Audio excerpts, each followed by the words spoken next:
Hello my dear, कैसे हैं आप लोग। उम्मीद है बहुत बढ़िया होंगे। स्वागत है आपका आज के स्टोरी ऑफ इंग्लिश के क्लास में। आज हम लोग बात करेंगे मिडिल इंग्लिश की। कैसे ओल्ड इंग्लिश जो है ख़त्म हुआ, ओल्ड इंग्लिश के बाद जो है फ्रेंच भाषा बोली जाने लगी, फ्रेंच भाषा के बाद कैसे मिडिल इंग्लिश की शुरुआत हुई उसकी बात करेंगे हम लोग। इसका पिछला वाला वीडियो अगर आपने नहीं देखा है तो उसे ज़रूर देख लीजिएगा, क्योंकि आपको स्टोरी ऑफ इंग्लिश से 10 या 12 क्वेश्चन जरूर पूछे जाते हैं। तो चलिए बात करते हैं मिडिल इंग्लिश की। मिडिल इंग्लिश की पीरियड की बात करें तो आपको पता होना चाहिए कि मिडिल इंग्लिश का पीरियड जो है 1150 से लेकर 1500 तक है। कितना तक? 1550 नहीं, 1500 तक है। ठीक है, इसका पीरियड कब से कब तक है? 1150 से लेकर के और 1550 तक। पिछले वीडियो में हम लोगों ने एक स्टोरी की चर्चा की थी कि 449 ईस्वी में आक्रमण करते हैं एंग्लो सेक्सन लोग। कहाँ पर? इंग्लैंड पर। और वहाँ पर इंग्लिश बोलने के लिए उन लोग को मजबूर करते हैं। धीरे धीरे अंग्रेजी लोग बोलने लगता है। इसके बाद जो है वहाँ के प्रिंस जो है 1066 ईस्वी में फ्रांस के साथ मिलकर जो है आक्रमण कर देते हैं। इस बैटल को हम लोग कहते हैं नॉर्मन कॉन्क्वेस्ट।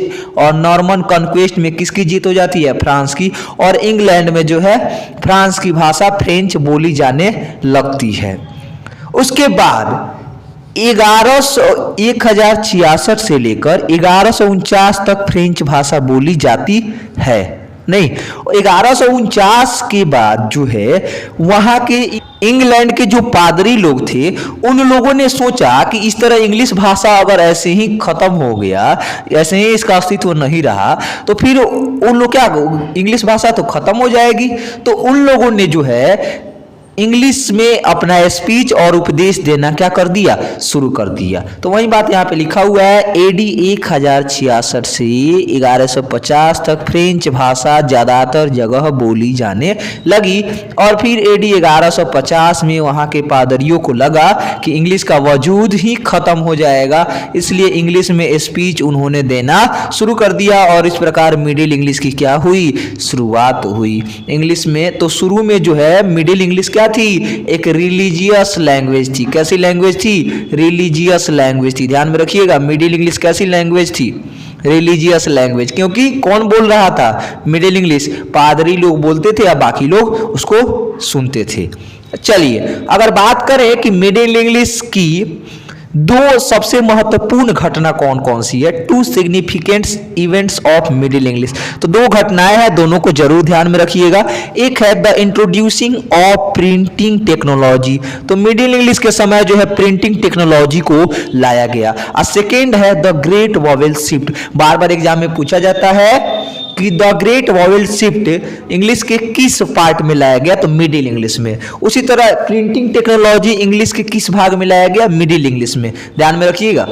चलिए इसके बाद अगर बात करें printing press setup, the printing press setup by William Caxton in England in AD 1476। 1476 में विलियम कैक्सटन द्वारा इंग्लैंड में जो है प्रिंटिंग प्रेस को इंट्रोड्यूस किया गया। कब? 1476 में। किसके द्वारा? विलियम कैक्सटन द्वारा। It played in historic role in the development of English। और जो प्रिंटिंग प्रेस था, प्रिंटिंग प्रेस ने इंग्लिश के विकास में, इंग्लिश के डेवलपमेंट में एक ऐतिहासिक रोल प्ले किया। कौन? Printing press. बार बार पूछा जाता है इंग्लैंड में प्रिंटिंग प्रेस को किसने इंट्रोड्यूस किया? विलियम कैक्सटन ने। कब किया था? 1476। ये भी पूछा जाता है किसके विकास में जो है प्रिंटिंग प्रेस ने अहम भूमिका निभाई, तो किसके विकास में?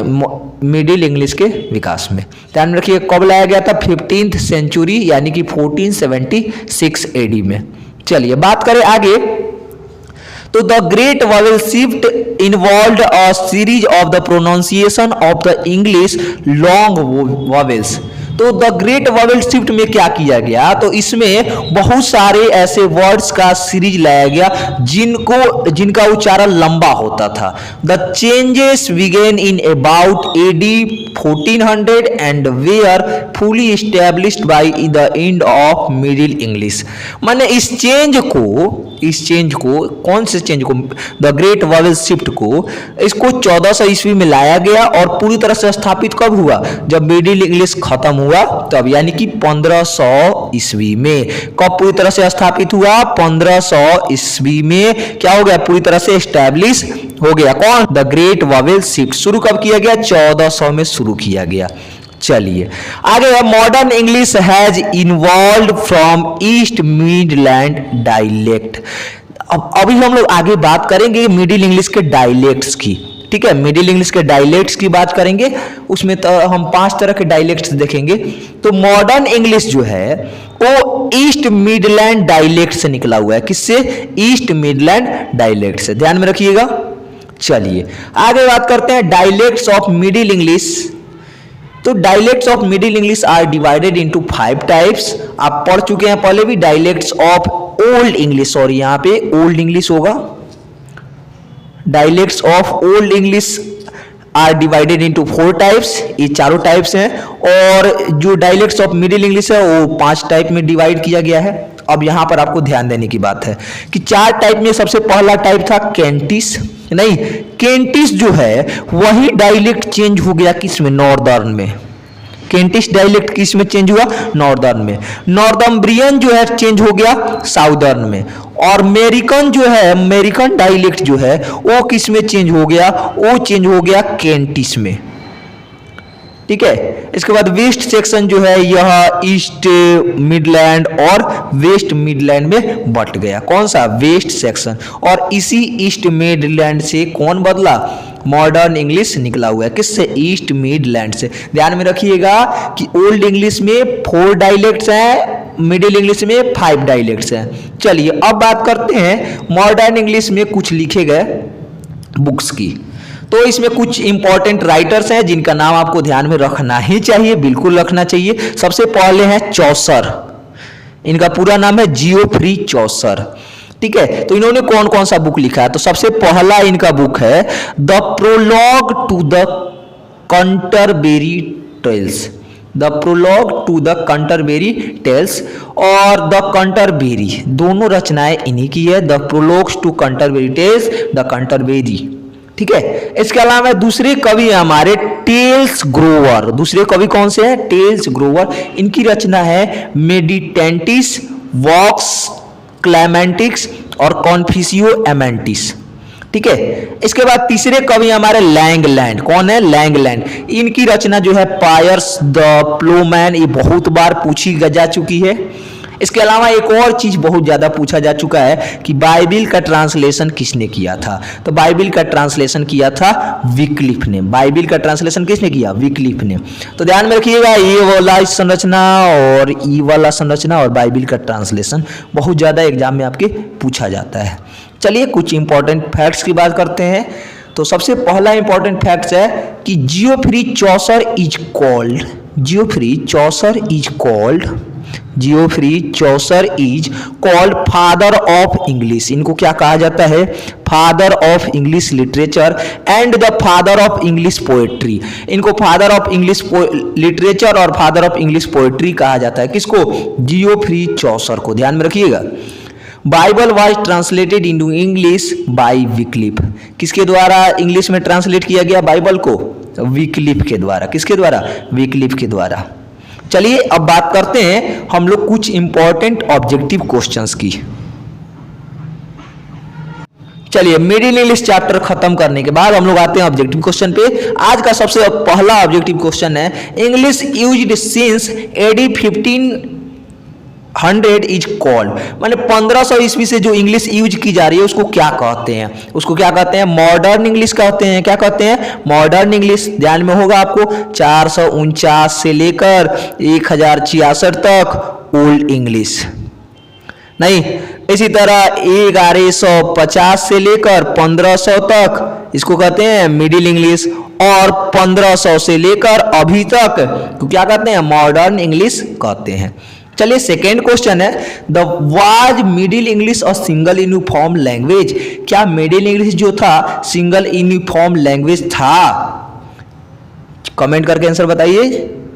नहीं, मिडिल इंग्लिश जो था सिंगल यूनिफॉर्म लैंग्वेज नहीं था। क्यों? क्योंकि इसमें मिडिल इंग्लिश में 5 डायलेक्ट थे, 5 तरह की बोलियां थी। पिछले वीडियो में हम आपको बता चुके हैं, ओल्ड इंग्लिश में 4 तरह की। ओल्ड इंग्लिश भी यूनिफॉर्म लैंग्वेज नहीं था, मिडिल इंग्लिश भी यूनिफॉर्म लैंग्वेज नहीं है, और जो आज का इंग्लिश है आज भी कोई डायलेक्ट है क्या? नहीं। इसका मतलब है कि जो मॉडर्न इंग्लिश है वो यूनिफॉर्म लैंग्वेज है, लेकिन जो मिडिल इंग्लिश और ओल्ड इंग्लिश है यूनिफॉर्म लैंग्वेज नहीं है। चलिए तीसरा क्वेश्चन है, during which period did the great vowel shift take place. किस पीरियड में जो है ग्रेट वॉवेल शिफ्ट को किया गया? किस पीरियड में? Early old English, early middle English, later middle English और मॉडर्न इंग्लिश। क्या होगा सही आंसर? सही आंसर होगा option number C, later middle English. हम लोगों ने अभी अभी पढ़ा नहीं। चलिए आगे देखते हैं question number 4, which of the following is a short vowel. इसमें से कौन सा शॉर्ट वॉवेल है? तो सही आंसर क्या होगा? सही आंसर होगा option number B, cut. Cut क्या है? शॉर्ट वॉवेल है। चलिए 5 नंबर क्वेश्चन है, who is the writer of Piers the Plowman. अभी अभी मैंने आपको बताया, क्या होगा सही answer? Wycliffe, Gower, Langland, Chaucer. सबसे पहले बता दे, गोवर जो है इसके नहीं है, विक्लिफ जो है, विक्लिफ एक बाइबल के ट्रांसलेट किया था इन्होंने। नहीं, सही आंसर क्या होगा? सही आंसर हो जाएगा लैंगलैंड। क्या हो जाएगा? लैंगलैंड। चलिए आगे बात करते हैं question number 6, who is the which of होना चाहिए ना, which of the following is not, which होगा यहाँ पे, क्या होगा? विच होगा। Which of the following is not the writer of middle age. यानी मिडिल इंग्लिश में कौन से राइटर इसमें से नहीं थे। तो हम लोगों ने अभी जियोफ्री चौसर का नाम पढ़ा, गोवर का नाम भी पढ़ा, लैंगलैंड का भी नाम पढ़ा, जीबी शॉ का नाम नहीं पढ़ा। जीबी शॉ जो है मॉडर्न इंग्लिश के हैं। किसके हैं? मॉडर्न इंग्लिश के हैं। तो जीबी शॉ जो है मॉडर्न इंग्लिश के जब हैं तो ये मिडिल इंग्लिश के राइटर नहीं है। चलिए क्वेश्चन नंबर 7 है, विच of the following is not the dialect of middle English. इनमें से कौन मिडिल इंग्लिश का डायलेक्ट नहीं है? केंटिश, नॉर्दर्न, साउदर्न, अमेरिकन। क्या होगा सही आंसर? सही आंसर हो जाएगा अमेरिकन। आपको पता है केंटिश भी, नॉर्दर्न और साउदर्न, ये तीनों जो है मिडिल इंग्लिश के डायलेक्ट हैं, लेकिन अमेरिकन किसका डायलेक्ट है? ये ओल्ड इंग्लिश का डायलेक्ट है। किसका है? ओल्ड इंग्लिश का डायलेक्ट है, ध्यान में रखिएगा। चलिए देखते हैं question number 8, how many dialects of middle English there. मैंने मिडिल इंग्लिश में कितने डायलेक्ट्स? अभी अभी तो हमने पढ़ा, मिडिल इंग्लिश में 5 डायलेक्ट्स हैं। ओल्ड इंग्लिश में कितने हैं? ओल्ड में जो है 4 हैं। चलिए क्वेश्चन नंबर 9 है, middle English was a dash language. Middle English कौन सा किस प्रकार का लैंग्वेज है? न्यू, नया लैंग्वेज है? नहीं। यूनिफॉर्म? नहीं। डाइलेक्टिकल, रिलीजियस। क्या होगा सही आंसर? डाइलेक्टिकल होगा, क्योंकि इसमें बहुत सारे डायलेक्ट हैं। कितने डायलेक्ट हैं? 5 डायलेक्ट हैं। ध्यान में रखिए कितने डायलेक्ट हैं? 5 डायलेक्ट हैं। चलिए 10 नंबर क्वेश्चन है, dash marks the end of old English. End of old English कब था? ओल्ड इंग्लिश का एंड कब था? तो 1066 एडी में, यानी 1066 ईस्वी में। चलिए क्वेश्चन नंबर 11 है, from which dialect has the modern English developed. माने मॉडर्न इंग्लिश में कौन सा डायलेक्ट डेवलप किया गया? Kentish, northern, east midland, west midland. किस डायलेक्ट्स जो है मॉडर्न इंग्लिश निकला हुआ है? तो अभी अभी हम लोग पढ़े भी हैं ईस्ट मिडलैंड से, कई बार बताएं आपको। चलिए 12 नंबर क्वेश्चन है, the early literature of middle English is dash in nature, social, comic, religious, fictional. तो अभी अभी हम बताए हैं आपको कि ये कैसी थी, रिलीजियस थी। सही आंसर हो जाएगा ऑप्शन नंबर सी, रिलीजियस, क्योंकि पादरियों ने जो है इसको बोलना शुरू किया अपने स्पीच के दौरान। चलिए 13 नंबर क्वेश्चन है, the second half of the 14th century is known as the period of classical middle age, natural middle age, royal middle age और रिलीजियस मिडिल एज। क्या होगा सही आंसर? सही आंसर होगा option number A, classical middle age. मतलब half of the 14th century को किस period के नाम से जाना जाता है? क्लासिकल मिडिल एज के नाम से जाना जाता है। चलिए 14 नंबर क्वेश्चन है, हु ब्रॉट और रिवॉल्यूशन होगा, यहाँ पे क्या होगा? आर होगा, सॉरी यहाँ पे क्या होगा? आर होगा। Revolution by introducing printing technology in England, किसने जो है प्रिंटिंग टेक्नोलॉजी को इंग्लैंड में इंट्रोड्यूस करके रिवॉल्यूशन को लाया? तो अभी अभी हम लोगों ने पढ़ा कि विलियम कैक्सटन ने जो है इंग्लैंड में 1476 एडी में प्रिंटिंग प्रेस को इंट्रोड्यूस किया और उससे काफ़ी रिवॉल्यूशन आया। चलिए 15 नंबर क्वेश्चन है, the development of dash was helped by the introducing of the printing technology, माने किसके डेवलपमेंट में जो है काफ़ी हेल्प हुई प्रिंटिंग टेक्नोलॉजी से? क्या होगा सही आंसर? सही आंसर हो जाएगा मिडिल इंग्लिश, हम लोगों ने पढ़ा भी। चलिए 16 नंबर क्वेश्चन है, who is called the father of English poetry, English poetry का फादर किसको कहा जाता है? जॉन ग्रोवर को, विलियम शेक्सपियर, जियोफ्री चौसर और जॉन ड्राइडेन। क्या होगा सही आंसर? सही आंसर होगा जियोफ्री चौसर, ऑप्शन नंबर सी। और फादर ऑफ इंग्लिश लिटरेचर भी इन्हीं को कहा जाता है। चलिए 17 नंबर क्वेश्चन है, the period of modern English starts from, modern English का पीरियड कहां से स्टार्ट होता है? चलिए ऑप्शन ए है 1400, ऑप्शन बी है 1500, ऑप्शन सी है 1600, ऑप्शन नंबर डी है 1700। क्या होगा सही आंसर? सही आंसर होगा 1500 एडी। चलिए आज का सबसे लास्ट क्वेश्चन है, the Canterbury tales was written by, Canterbury tales किसके द्वारा लिखा गया? Langland, Shakespeare, Milton, Chaucer. क्या होगा सही आंसर? सही आंसर हो जाएगा option number D, Chaucer. Geoffrey Chaucer के द्वारा द कैंटरबेरी टेल्स लिखा गया था। ये था आज आपका लास्ट क्वेश्चन। आशा करते हैं आप लोगों को वीडियो काफ़ी पसंद आया होगा और मेरा प्रयास कैसा रह रहा है स्टोरी ऑफ इंग्लिश को लेकर आप जरूर बताइएगा कमेंट में कैसा लगा आपको वीडियो। बहुत बहुत धन्यवाद। मिलते हैं फिर अगले चैप्टर के साथ, यानी कि मॉडर्न इंग्लिश के साथ। बहुत बहुत धन्यवाद।